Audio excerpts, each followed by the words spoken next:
어서 오세요. 펌 예약하신 분 맞으시죠? 바로 안내해 드릴게요. 그날은 여느 때와 다름없는 평범한 오후였어요. 제가 운영하는 미용실은 그날도 바쁘게 돌아가고 있었습니다.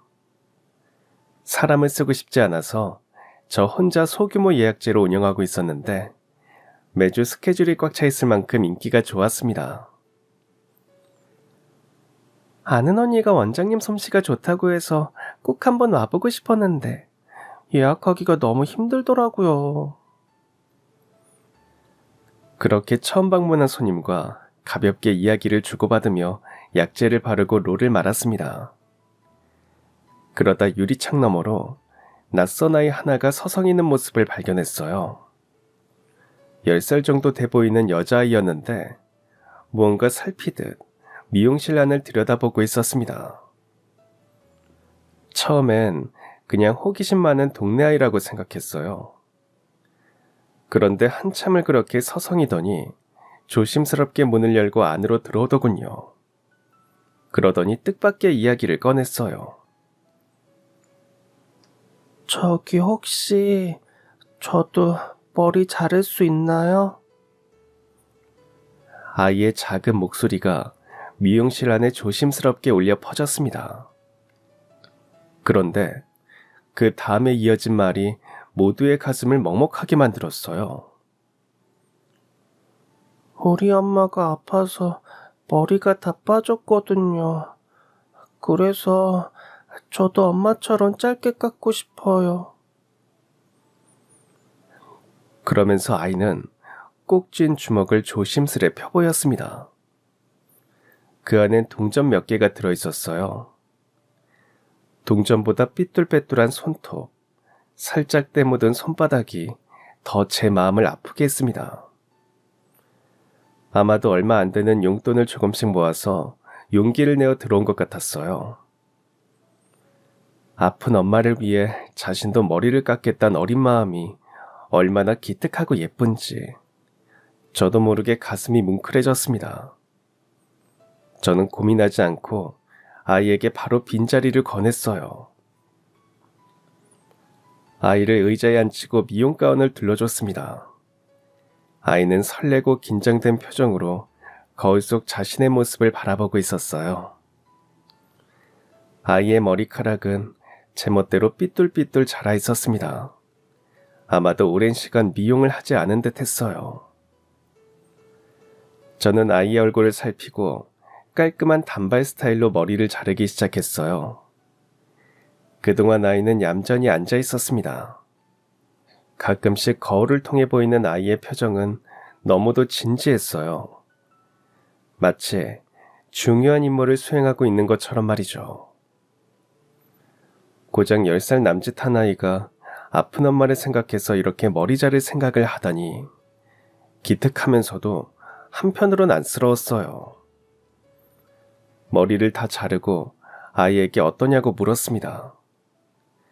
그러자 아이가 고개를 갸우뚱했어요. 우리 엄마는 이거보다 훨씬 짧은데 더 잘라주시면 안 돼요? 오늘은 이만큼만 자르고 엄마한테 먼저 보여드리렴. 분명 마음에 들어 하실 거야.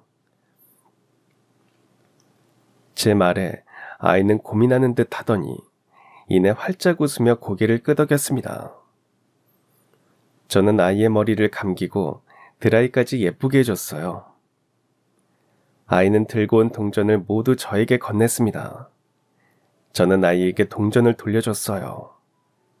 오늘은 첫 방문이니까 아줌마가 서비스로 해줄게. 다음에 또 머리 자르러 오렴. 아이는 환하게 웃으며 고개를 꼬박 숙이곤 미용실을 나갔어요. 미용실 안에 있던 손님들도 아이에 대해 저마다 한마디씩 했습니다. 아이 마음이 참 예쁘다. 사연이 딱하다.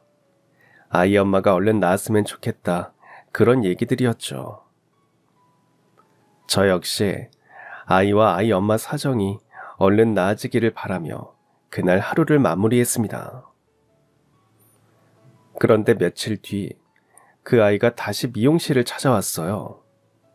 이번엔 혼자가 아니었습니다. 모자를 푹 눌러 쓴 여자가 아이의 손을 잡고 함께 들어왔거든요. 엄마 여기야. 저분이 나 공짜로 머리 잘라주셨어. 아이의 말에 아이 엄마가 고개를 들어 저를 바라봤어요. 저 역시 아이 엄마를 바라봤죠. 서로 눈이 마주친 순간 저와 아이 엄마는 마치 감전된 듯 움찔거리며 그 자리에 멈춰서고 말았습니다. 40대 초반 정도 되어 보이는 아이 엄마는 많이 야윈 모습이었어요. 하지만 뚜렷한 이목구비와 고운 얼굴선에서 미인의 흔적을 찾을 수 있었죠. 세월이 많이 흘렀지만 여전히 익숙한 그 얼굴에 저는 한동안 말을 잇지 못했습니다. 아이 엄마는 바로 제 오랜 친구였어요. 한땐 세상에서 가장 가까운 사이였지만 15년 전 모종의 사건을 계기로 평생 얼굴을 보지 않겠다고 다짐한 절연한 친구였습니다. 그 친구도 저를 알아본 것 같았어요. 얼굴이 사색이 되더니 입술이 파르르 떨리더군요. 공기마저 얼어붙은 듯 저와 그 친구 사이에서 긴 침묵이 흘렀습니다. 아이만 사정을 모른 채 어리둥절한 얼굴로 우리를 번갈아 보고 있었죠. 그러고 있자니 15년 전 그날의 기억이 파노라마처럼 스쳐 지나갔어요. 가슴 깊이 묻어두었던 상처와 배신감, 그리고 트라우마가 한순간에 터져나올 것 같았습니다. 이런 식으로 이 친구를 다시 만나게 될 줄은 꿈에도 몰랐습니다. 그 친구와는 초중고 동창이었어요. 같은 동네에서 자라면서 얼굴은 익히 알고 있었지만 고등학교에 들어가기 전까지는 그냥 얼굴만 아는 사이였죠. 그러다가 고등학교에 올라가면서 급속도로 친해졌습니다. 계기는 단순했어요. 우연히 같은 반이 되었고 또 같은 동아리까지 들어가면서 하루의 대부분을 함께 보내게 되었거든요. 그 친구와 전 많은 게 달랐어요. 일단 성격이 극과 극이었습니다. 그 친구는 사교성이 뛰어나서 항상 주변에 친구들이 많았어요. 학급 임원이나 학교 행사 때도 항상 앞장서는 스타일이었죠. 반면 저는 완전히 정반대였습니다. 있는 듯 없는 듯 조용한 아이였죠. 발표 같은 건 정말 싫어했고 사람들 앞에 나서는 것보다 뒤에서 묵묵히 돕는 걸 좋아했어요. 그런데 신기하게도 이런 차이점이 서로를 더 가깝게 만들었어요. 친구는 얌전하고 차분한 저를 보면서 안정감을 느꼈다고 해요. 반면 저는 그 친구 덕분에 새로운 경험을 다양하게 해볼 수 있었죠. 학교 축제 때 연극 무대에 올라가 본 것도 모두 그 친구 덕분이었어요. 친구와 저는 방과 후에 늘 동네 분식집에 가서 수다를 떨었습니다. 작은 가게 구석자리에 앉아서 떡볶이 한 그릇을 나눠 먹으며 온갖 이야기를 다 했죠. 학교에서 있었던 일, 드라마 이야기, 장래 희망까지 정말 끝도 없이 이야기를 나눴습니다. 그땐 둘 다 순수했어요. 함께라면 무엇이든 할 수 있을 것 같았거든요. 그리고 3년 내내 하던 이야기가 정말 현실이 되고 말았습니다. 고등학교를 졸업하고 정말로 같은 대학에 진학하게 됐거든요. 둘이 함께 산다니까 부모님도 안심하셨죠. 그래, 혼자 자취하는 것보다 수연이랑 같이 사는 게 훨씬 낫지. 저와 친구는 설렘 가득한 마음으로 서울로 올라와서 자취방을 구했습니다. 그런데 조건에 맞는 곳을 찾기가 쉽지 않았어요. 결국은 작은 원룸을 얻어서 함께 생활하게 됐죠. 저는 내성적이라 대학 생활에 적응하는 데 시간이 꽤 걸렸어요.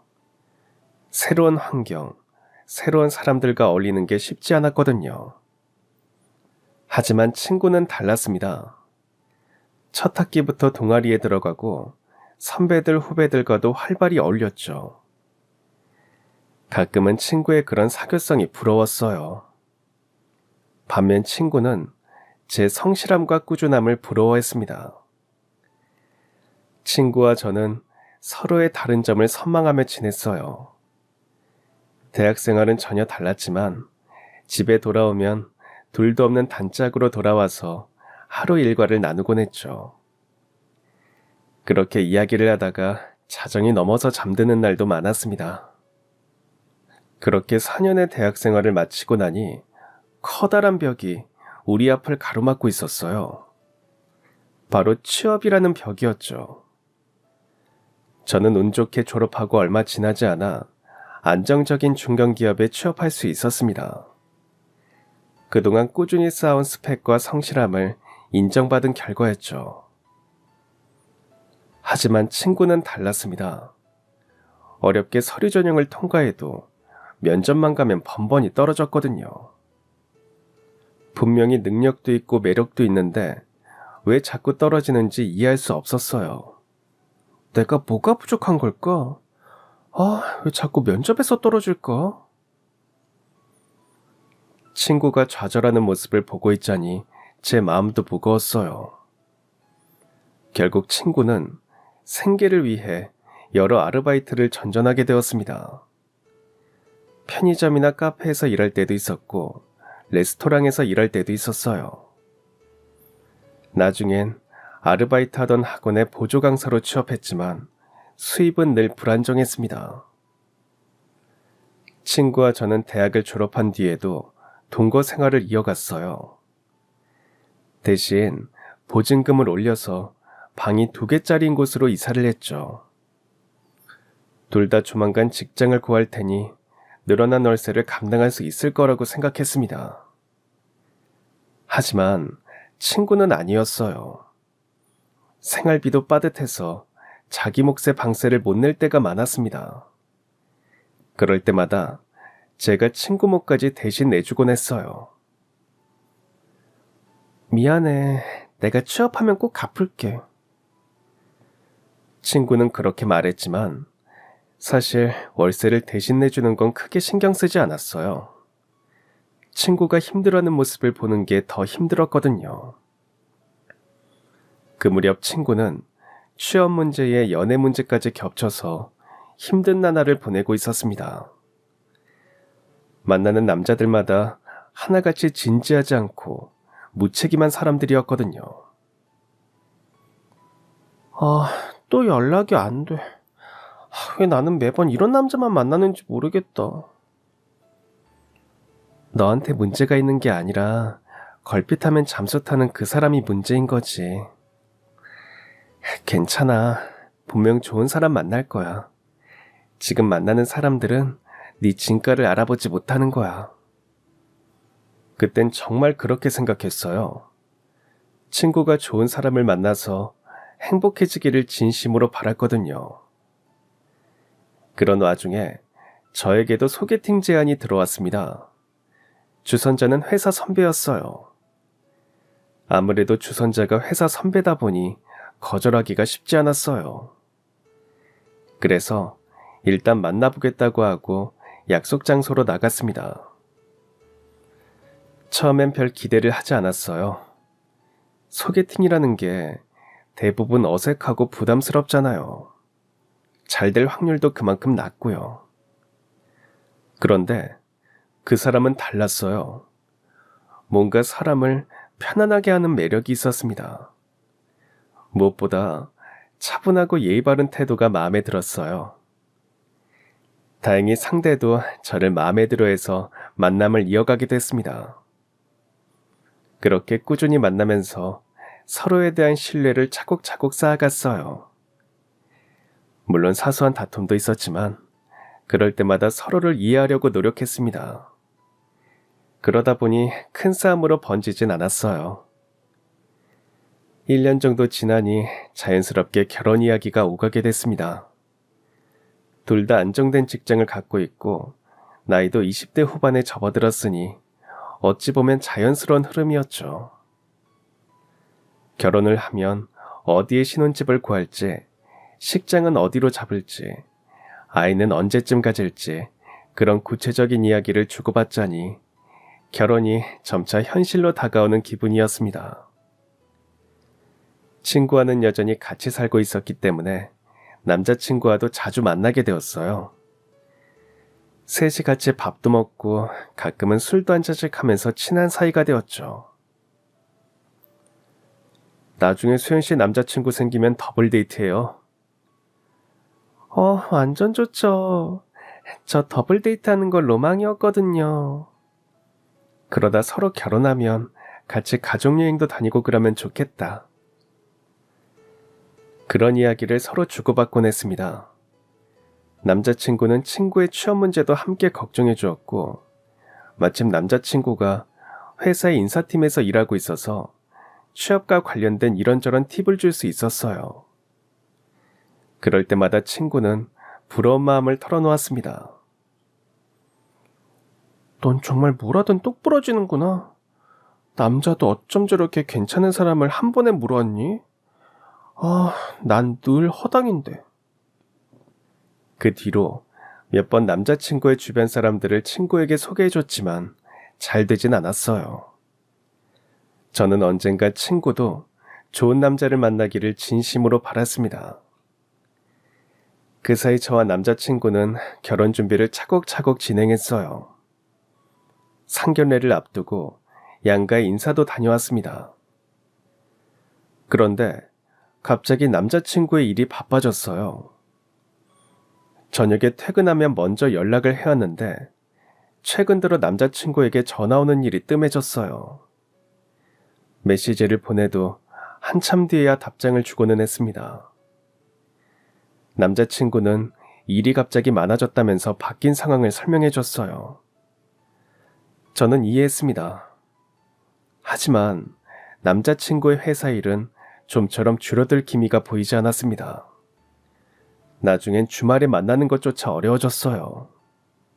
미안, 이번 주에도 내내 회사에 나가야 할 것 같아. 이번 프로젝트만 마무리되면 괜찮아질 거야. 그러다 어렵게 시간을 맞춰서 데이트를 해도 뭔가 달랐습니다. 예전엔 제 이야기를 집중해서 들어주었는데 이젠 제 말은 듣는 둥 마는 둥 하면서 핸드폰을 들여다보기 바빴어요. 저기 내 말 듣고 있어?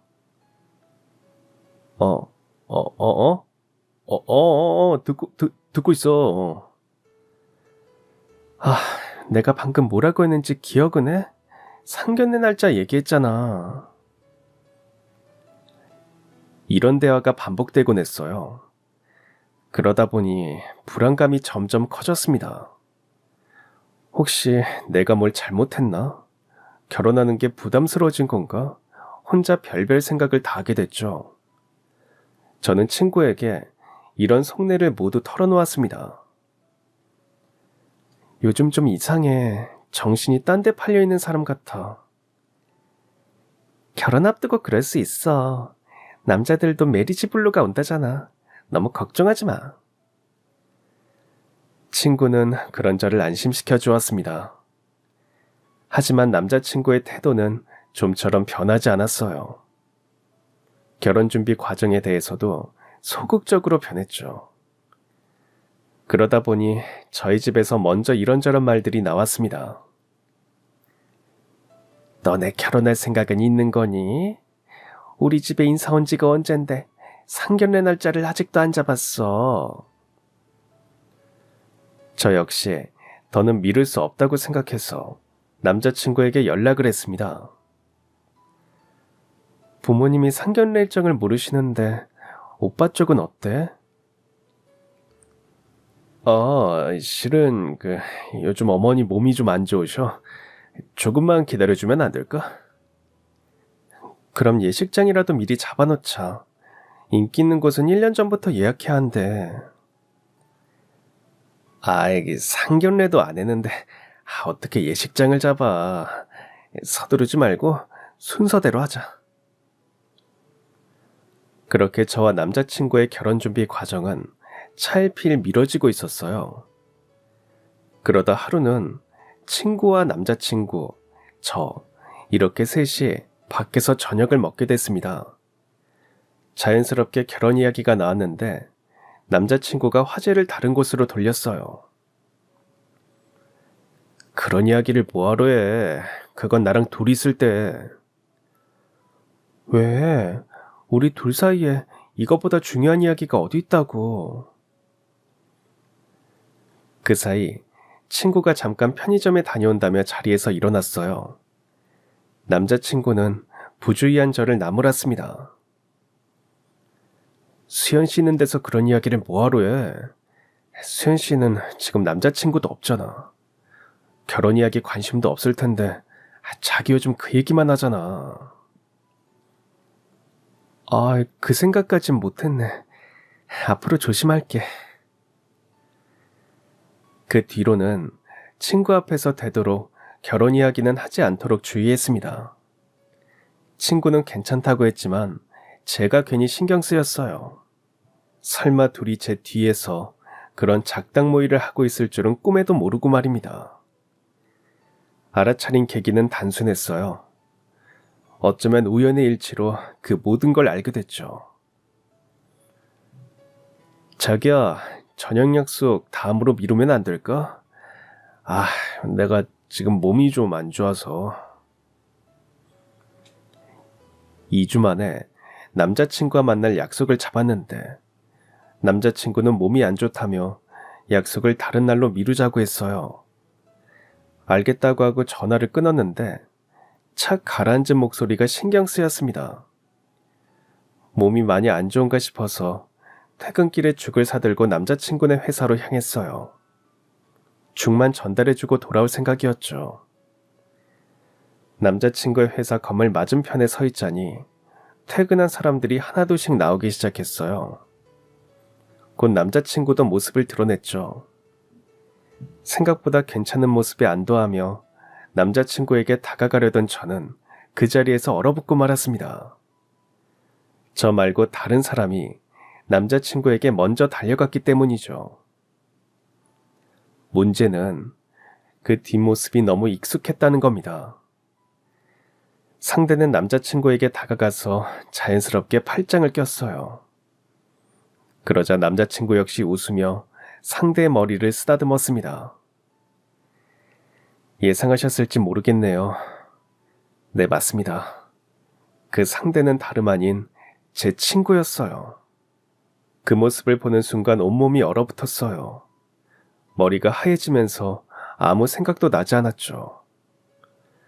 두 사람은 누가 봐도 연인처럼 다정한 모습이었습니다.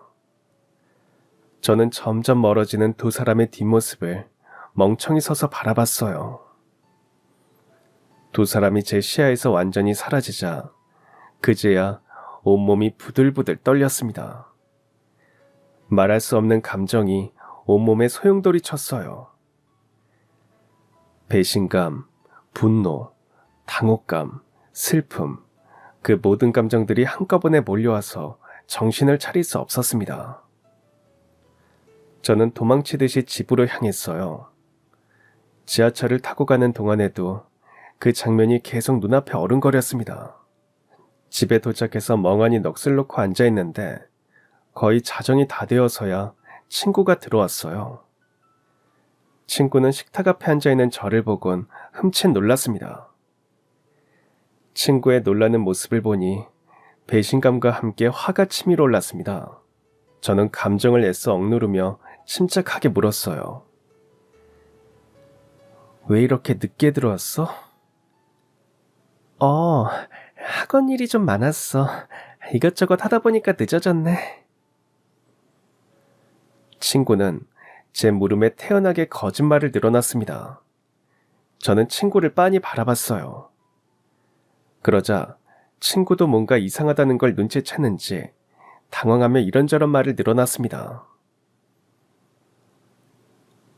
야, 왜 그렇게 쳐다봐, 무섭게. 왜 그래, 무슨 일 있어? 남자친구랑 싸웠어? 어떻게 싸워? 같이 있지도 않았는데. 내 남자친구 오늘 너랑 같이 있었잖아. 변명을 생각하지 마. 내 두 눈으로 똑똑히 봤으니까. 제 말에 입술을 달싹이던 친구가 이내 입을 다물었습니다. 둘 사이에 한참 동안 침묵이 흘렀어요. 그러다 친구가 조심스레 입을 열었어요. 미안해. 나도 어쩔 수 없었어. 그 사람이 먼저 고백했어. 나도 처음엔 당연히 거절했지. 널 생각하면 어떻게 그럴 수 있겠니? 그런데 그 사람이 자꾸 다가오니까 더 이상 거절할 수가 없었어. 그게 지금 내 앞에서 할 소리니? 당장 나가. 지금 네 얼굴 보고 싶지 않으니까. 저는 친구에게 냉정하게 선언했어요. 친구는 머뭇거리더니 간단한 짐을 챙겨서 집을 나갔습니다. 그런데 어이없게도 몇 시간 후에 남자친구에게 전화가 걸려왔어요. 잔뜩 성이 난 목소리로 말이죠. 야, 아무리 그래도 어떻게 수현 씨를 이 야밤에 쫓아낼 수 있어? 나한테 전화해서 그게 지금 할 소리야? 보증금도 내 돈이고 월세도 따박따박 내 돈으로 내고 있어. 그간 우정이란 이름으로 내가 얼마나 걔를 배려하며 살았는데 그걸 이딴 식으로 갚는 애한테 뭘도 얼마나 베풀라는 거야? 그 말 그대로였습니다. 취업을 한 후 어느 순간부터 월세를 거의 다 제가 내고 있었어요. 생활비도 제가 더 많이 낼 때가 많았습니다. 하지만 크게 신경 쓰지 않았어요. 우린 친구였으니까요. 그런데 돌아온 대가가 겨우 이거라니 화가 나기보단 허탈했습니다. 더 기가 찬 건 남자친구의 태도였어요. 저한테 달려와서 무릎 꿇고 사과해도 모자랄 판에 야밤에 친구를 내쫓았다고 득달같이 전화해선 저를 비난하다니 어이가 없었습니다. 순서가 잘못됐지. 당신은 지금 나한테 화를 낼 게 아니라 무릎을 꿇고 사과를 해야 돼. 알아? 당신이나 수연이나 지금 나한테 무슨 짓을 했는지 알기나 해? 그래, 당신한텐 정말 미안해. 당신이랑 있으면 편하고 좋아서 결혼해도 괜찮을 거라고 생각했어. 근데 아니었어. 남자친구는 자신이 진짜 좋아하는 사람은 제 친구라고 말했습니다. 그러면서 저와의 결혼은 어려울 것 같다고 덧붙였어요. 나도 당신 같은 남자랑 결혼할 마음 없어. 이제라도 알아서 참 다행이다 싶네. 그렇게 말하곤 전화를 끊었습니다. 당장은 그렇게 말했지만 막상 전화를 끊고 나니 믿었던 두 사람이 한순간에 등을 돌린 현실을 받아들일 수 없었어요. 특히 친구에 대한 배신감이 너무 컸습니다. 10년 넘게 가족보다 가깝게 지낸 사이였는데 제 삶의 한 기퉁이가 완전히 무너져 내리는 기분이었어요. 그날 이후 제 일상은 완전히 무너져 버렸습니다. 회사에 가서도 좀처럼 일에 집중할 수 없었어요. 동료들이 말을 걸어도 제대로 대답할 수 없었고 사소한 일에도 눈물이 났습니다. 사람들과의 관계도 버겁게 느껴졌어요. 그런 일을 겪고 나니 누구를 믿어야 할지 모르겠더라고요. 가장 믿었던 사람들에게 배신당한 충격이 너무 커서인지 다른 사람들도 언젠가 저를 배신할 것 같은 불안감에 시달렸어요. 친구는 그날 이후 짐을 챙겨서 집을 나갔습니다. 하지만 친구와 오랫동안 함께 지냈던 공간에 계속 머무는 것만으로도 괴로웠어요. 그러다 보니 자꾸 집 밖으로 나돌게 됐습니다. 카페에서 멍하니 있다가 폐점 시간이 되어서야 집으로 돌아오는 날이 반복됐죠. 시간이 지나도 상황은 나아지지 않았습니다. 아니, 오히려 점점 더 힘들어졌어요. 불면증에 시달리는 나날이 잦아졌고 식욕이 사라져서 끼니를 자주 거르다 보니 빈혈 증상까지 생겼습니다. 더는 이렇게 살 수 없었어요. 큰일이 나기 전에 지금이라도 몸과 마음을 추슬려야 했습니다. 저는 결국 사표를 내고 서울 생활을 정리하기로 했어요. 집을 정리하면서 친구와의 추억이 담긴 물건들도 모조리 정리했습니다. 함께 찍은 사진들, 서로 주고받은 편지들, 함께 산 작은 소품들, 그 모든 게 이젠 아픈 기억일 뿐이었으니까요. 더불어 억울한 마음도 들었습니다. 잘못을 저지른 건 그 두 사람인데 왜 제가 이렇게 고통받아야 하는지 화도 났어요. 온갖 감정이 널뛰기를 하듯 제 안에서 요동쳤습니다. 고향으로 내려가는 기차를 타는데 몇 달 만에 친구에게 전화가 걸려왔습니다. 친구는 저에게 거듭 사과했어요. 미안해, 선아야. 나도 일이 이렇게 될 줄 몰랐어. 이제 우린 남이야. 아니, 남보다 못한 사이지. 그러니까 다신 연락하지 마. 그렇게 말하곤 전화를 끊었습니다. 10년 넘게 쌓은 우정이 하루아침에 무너지는 순간이었어요. 전화를 끊고 창밖으로 스쳐 지나가는 풍경을 보는데 무언가 제 인생의 한 단락이 끝났다는 느낌이 들었어요. 고향으로 내려온 후에도 한동안은 아무것도 할 수 없었습니다. 제 방에 틀어박혀서 하루 종일 멍하니 천장만 보고 있었어요. 부모님이 밥 먹으라고 불러도 입맛이 없어서 몇 숟가락 뜨다가 자리에서 일어나곤 했습니다. 도저히 다시 일어날 힘이 나지 않았어요. 엄마는 가끔 방에 들어와서 제 등을 토닥여 주셨어요. 시간이 지나면 나아질 테니 너무 무리하지 말란 말씀도 덧붙이셨죠. 아빠도 제가 스스로 회복할 때까지 묵묵히 기다려 주셨습니다. 그러던 어느 날 아침 일어나서 거울을 봤는데 제 모습이 너무 초라해 보이더라고요. 살은 빠져서 뼈만 앙상하고 눈은 퀭하니 들어가고 몰골이 말이 아니었습니다. 순간 이렇게 살 수 없다는 생각이 들었어요. 그날부터 하루에 30분씩 밖에 나가서 걷다가 들어왔습니다. 몸을 움직이고 바깥바람을 쐬니 입맛도 조금씩 돌아왔어요. 몸이 회복되니 마음도 점차 단단해졌습니다. 어느 정도 건강을 회복하니 그제야 현실적인 문제들이 눈에 들어오기 시작하더군요. 가장 큰 문제는 먹고 사는 일이었어요. 서울로 올라가서 경력을 살려 다시 취업하는 것도 생각해봤습니다. 하지만 고향으로 내려와서 지낸 공백 기간이 신경 쓰였어요. 그동안 뭘 했냐고 물으면 어떻게 답해야 할지 난감했습니다. 더불어 현실적인 문제도 발목을 잡았습니다. 나중에 결혼하고 아이를 낳으면 또다시 경력 공백 기간이 생기지 않을까 싶더라고요.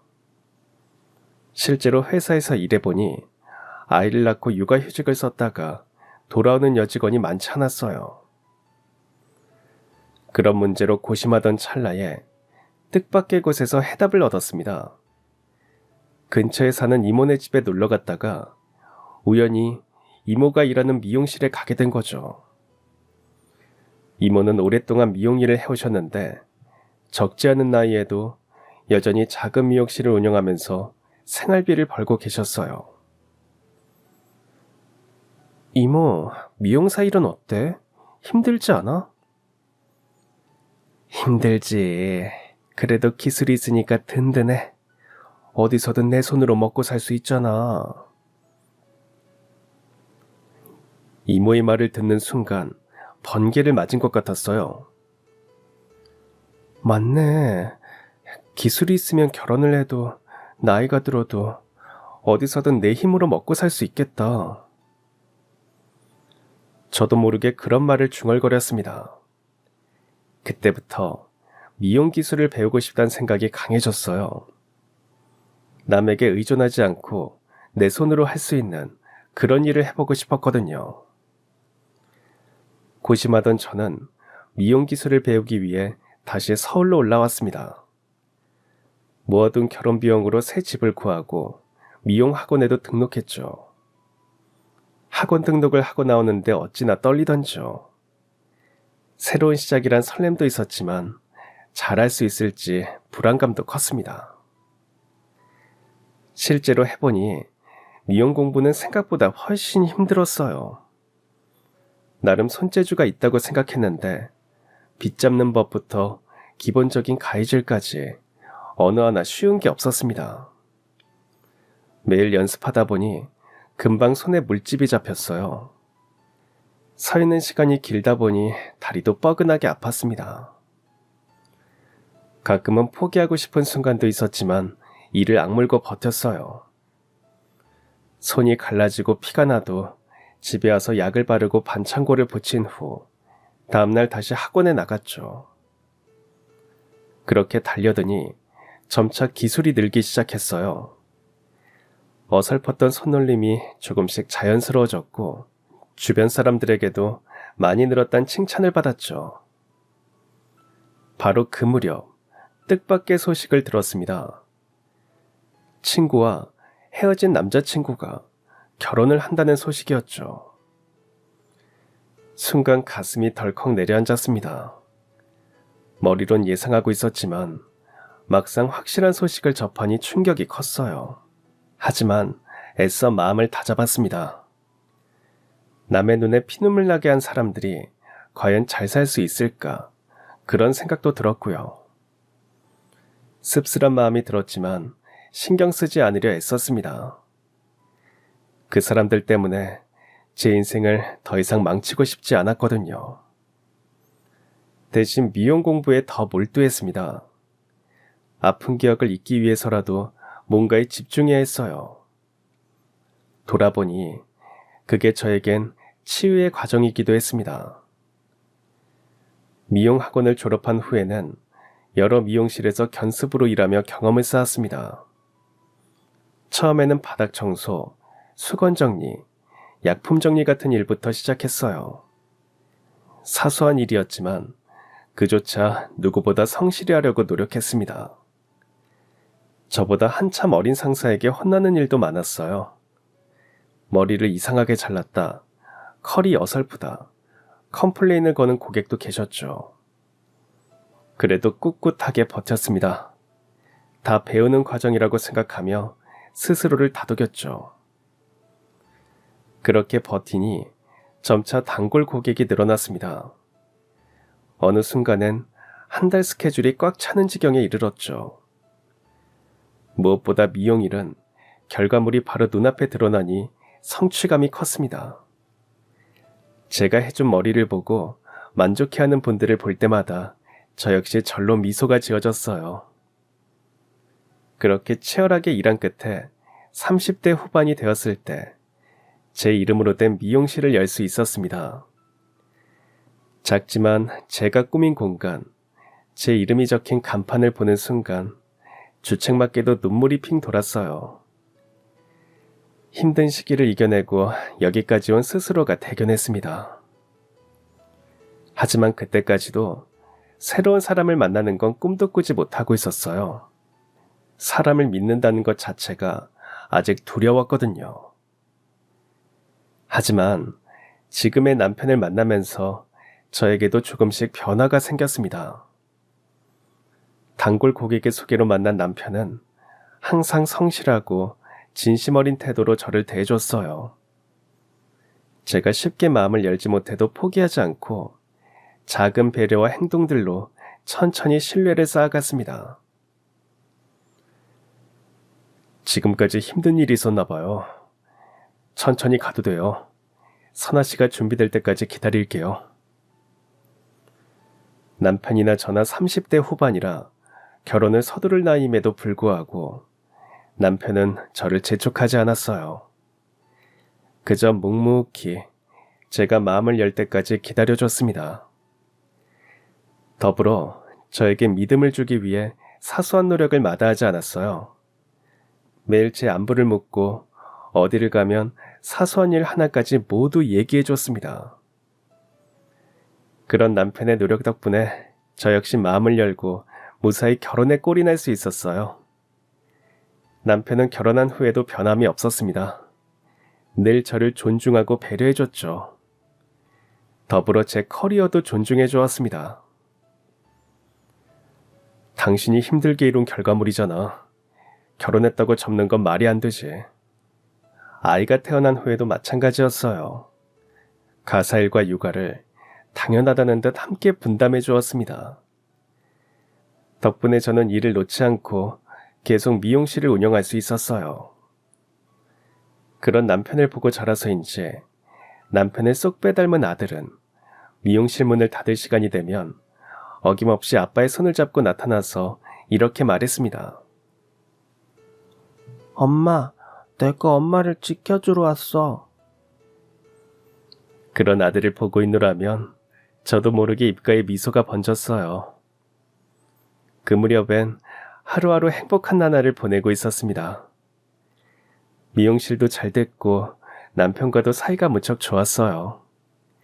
아이 역시 무럭무럭 자라고 있었습니다.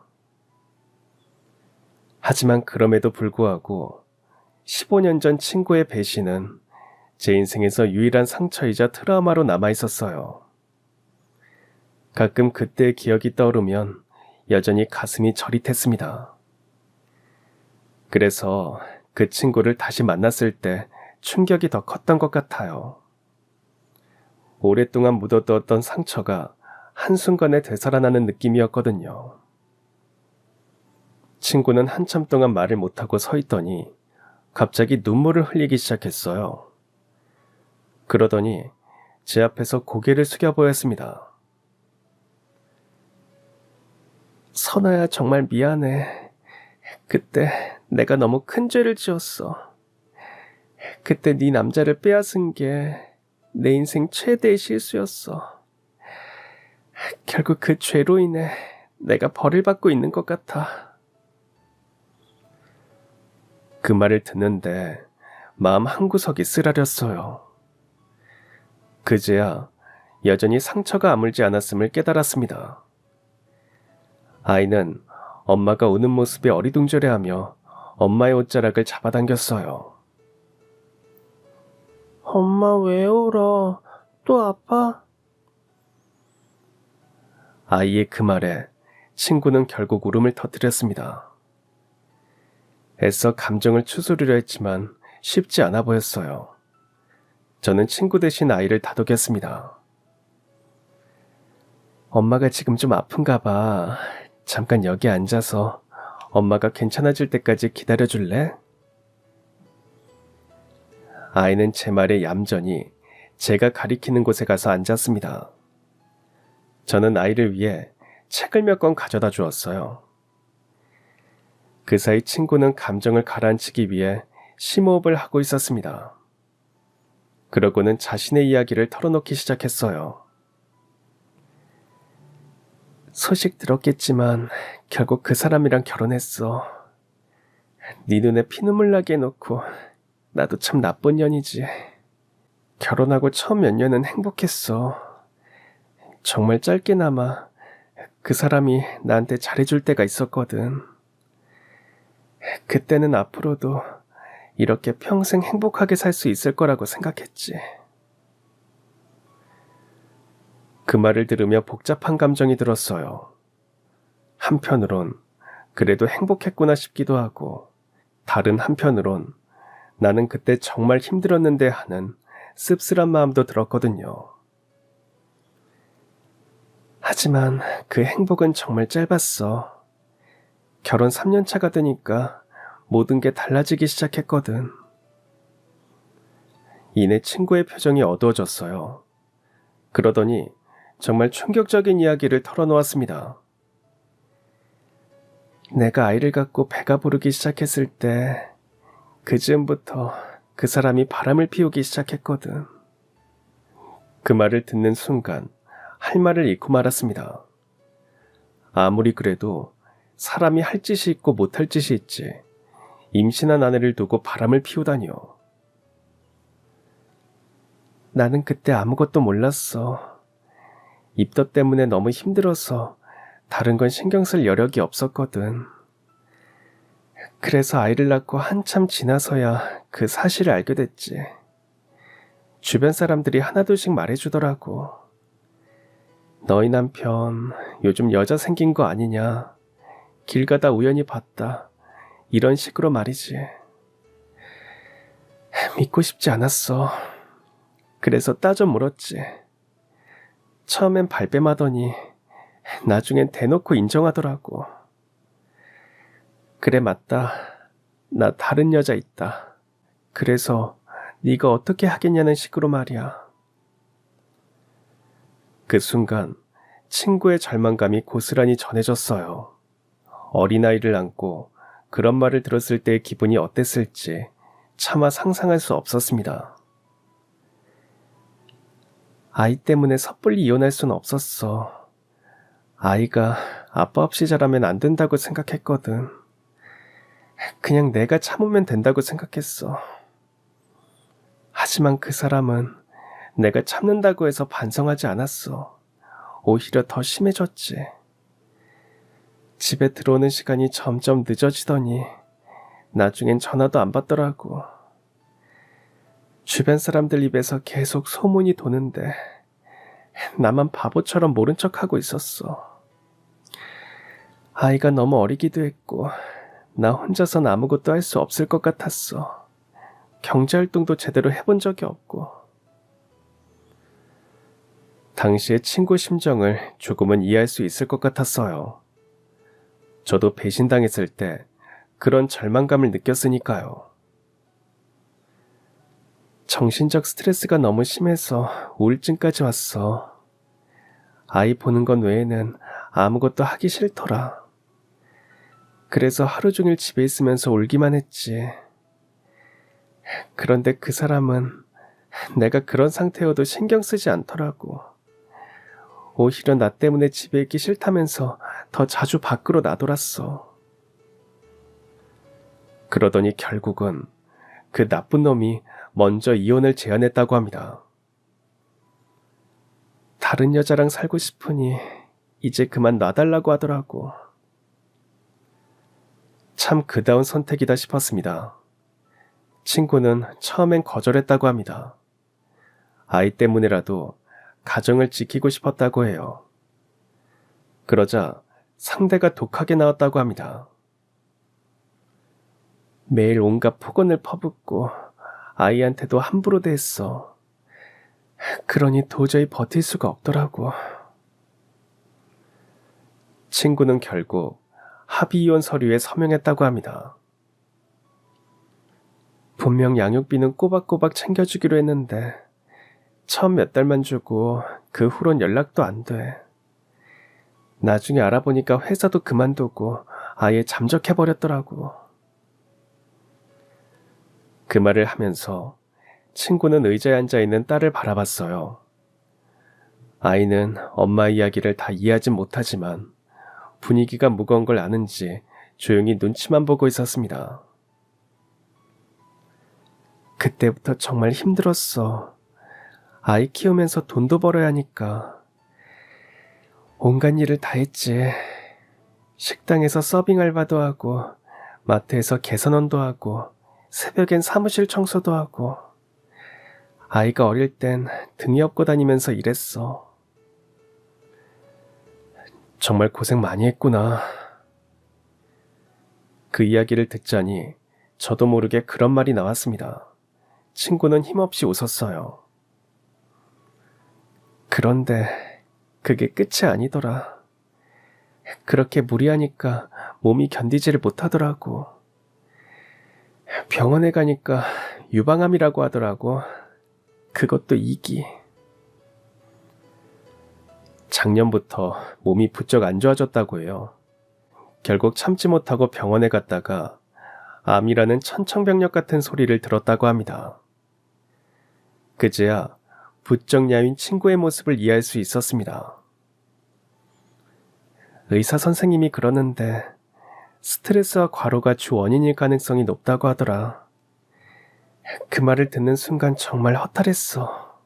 친구는 그 후 항암 치료를 받으면서 아이를 돌보고 있다고 말했습니다.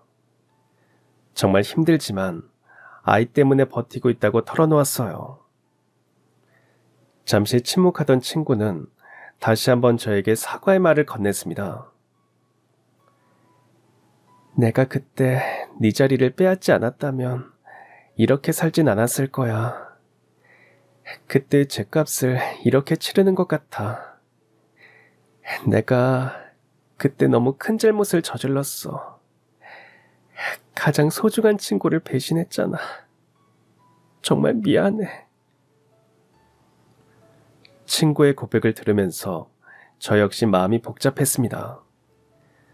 배신의 상처는 여전히 아물지 않았지만 눈앞에 있는 친구의 몰락한 모습을 보니 동정심도 들고 연민도 느껴졌어요. 넌 정말 잘 살고 있구나. 이렇게 멋진 미용실도 차리고. 다행이야. 네가 행복하게 사는 걸 보니까 정말 다행이다 싶어. 그 말을 듣는데 마음 한구석에서 무언가가 흔들리는 걸 느꼈습니다. 과연 내가 이 친구를 온전히 용서할 수 있을까? 복잡한 생각들이 머릿속을 어지럽혔습니다. 친구는 눈물을 닦으며 조심스럽게 말을 이어갔어요. 사실 나 곧 친정이 있는 지방으로 내려갈 예정이야. 거기서 요양도 하고 치료도 계속 받으려고. 그 전에 이렇게 너를 만난 게 어쩌면 운명일지도 모르겠다. 마지막으로 용기를 내서 너에게 사과할 수 있게 되어서 정말 다행이야. 그 순간만큼은 친구의 목소리에서 진심이 느껴졌습니다. 물론 그 순간에도 과거의 장면이 제 머릿속에 파노라마처럼 스쳐 지나갔어요. 회사 앞에서 두 사람이 팔짱을 끼고 걸어가던 모습, 친구의 변명, 예비 남편의 차가운 말들, 그 모든 것들이 말이죠. 하지만 친구의 야윈 얼굴, 항암 치료로 듬성듬성 빠진 머리카락, 어린 딸을 혼자 책임지려는 처절한 모습을 보니 분노보단 연민이 더 크게 다가왔습니다. 그때 갑자기 어떤 결심이 섰어요. 여기 앉아봐. 친정 내려가기 전에 머리 다시 다듬어 줄게. 친구는 놀란 눈으로 저를 바라봤지만 더는 묻지 않고 조용히 의자에 앉았어요. 막상 친구의 머리를 다듬으려니 가위를 든 제 손이 떨렸습니다. 하지만 점차 손이 차분해졌어요. 묘하게도 친구의 머리카락을 자를 때마다 과거의 원망과 분노도 함께 잘려나가는 것 같았습니다.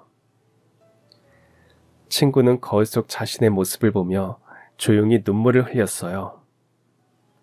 고마움의 눈물인지 미안함의 눈물인지 알 순 없었지만 진심이 담긴 눈물이라는 건 확실했습니다. 미용을 마치고 아이에게 친구의 모습을 보여줬어요.